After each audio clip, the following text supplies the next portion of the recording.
Subscribe कीजिए Gurukul hub channel को और बेल आइकन को दबाइए देखने के लिए लेटेस्ट एजुकेशनल वीडियो सबसे पहले।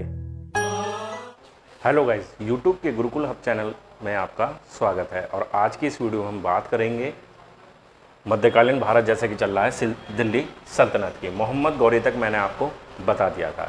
दिल्ली सल्तनत में बात करते हैं दिल्ली सल्तनत की, तो 1206 से लेके 1526 ईस्वी तक यानी कि 320 वर्षों तक दिल्ली सल्तनत का राज रहा था।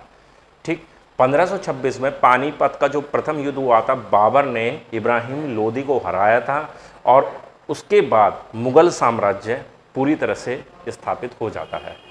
ठीक, तो 320 वर्षों तक 1206 से लेके 1526 ईस्वी तक जो शासन रहा था वो दिल्ली सल्तनत का शासन रहा था। और उसमें सबसे पहले जो आता है वो आता है गुलाम वंश, जो 1206 से लेके 1290 ईस्वी तक रहता है।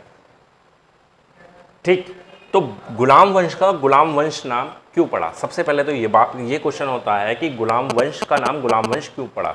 देखिए, मोहम्मद गौरी का एक गुलाम हुआ करता था जिसका नाम था कुतुबुद्दीन ऐबक।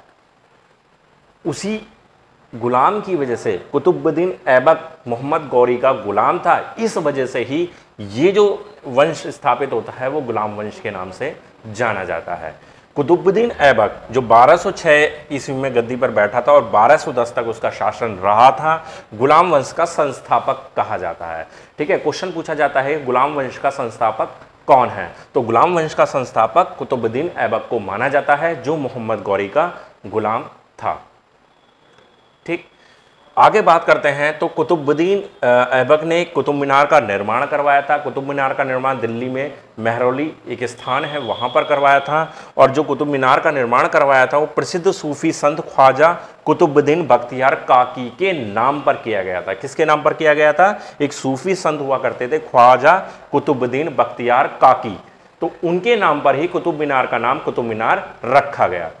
ठीक, आगे चलते हैं, आगे बात करते हैं कि कुतुबुद्दीन ऐबक ने ही दिल्ली में पहली मस्जिद बनवाई।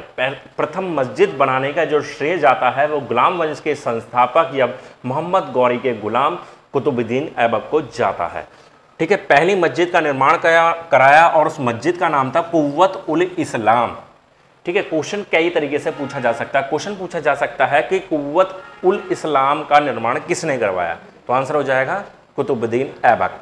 क्वेश्चन पूछा जा सकता है कि दिल्ली में प्रथम मस्जिद किसने बनवाई, तो वो बनवाई गुलाम वंश के शासक कुतुबुद्दीन ऐबक ने। दिल्ली में प्रथम मस्जिद कौन से वंश के द्वारा बनवाई गई है, तो वो आंसर हो जाता है गुलाम वंश। ठीक है, दिल्ली में बनवाई गई प्रथम मस्जिद का नाम क्या है, तो वो हो जाता है कुव्वत उल इस्लाम। तो इस तरह से 4-5 तरीके से क्वेश्चन पूछा जा सकता है एग्जाम में और प्रीवियस एग्जाम में भी पूछा जाता रहा है। तो इस तरीके से चलते हैं आगे। आगे आता है कि अजमेर में 2.5 दिन का झोंपड़ा। 2.5 दिन का झोंपड़ा किसने बनवाया, तो वो भी गुलाम वंश के संस्थापक कुतुबुद्दीन ऐबक के द्वारा ही बनवाया गया है।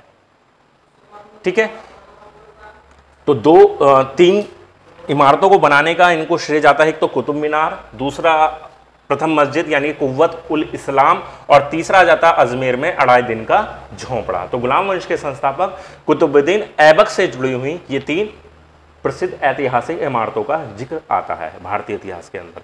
आगे चलते हैं, इनकी 2 राजधानी हुआ करती थी। कुतुबुद्दीन ऐबक की पहले जो अपनी राजधानी बनाई थी उन्होंने लाहौर बनाई थी और उसको कुछ दिन बाद इसको स्थानांतरित करके दिल्ली बना दिया था। तो 2 राजधानियों से संबंधित हैं कुतुबुद्दीन ऐबक। पहली राजधानी इनकी लाहौर और दूसरी राजधानी हो जाती है दिल्ली।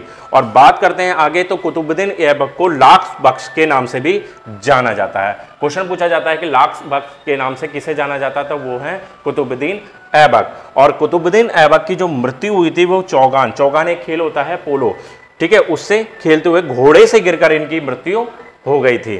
तो घोड़े से गिरकर इनकी मृत्यु हो गई थी। इससे पहले ही इन्होंने अपना उत्तराधिकारी जो घोषित कर दिया था अपने दामाद इल्तुतमिश को कर दिया था, क्योंकि इनका कोई भी पुत्र जो था वो इस लायक नहीं था कि वो शासन को संभाल सके। तो इनके जो दामाद थे इल्तुतमिश, उन्होंने दिल्ली सल्तनत की बागडोर को संभाला था। उसके बारे में हम आगे आने वाली अगली वीडियो में बात करेंगे। ठीक है गाइस, तो अगर आपको ये वीडियो अच्छी लगी हो तो प्लीज़ लाइक करें, शेयर करें और हमारे चैनल को सब्सक्राइब करना बिल्कुल भी ना भूलें। धन्यवाद।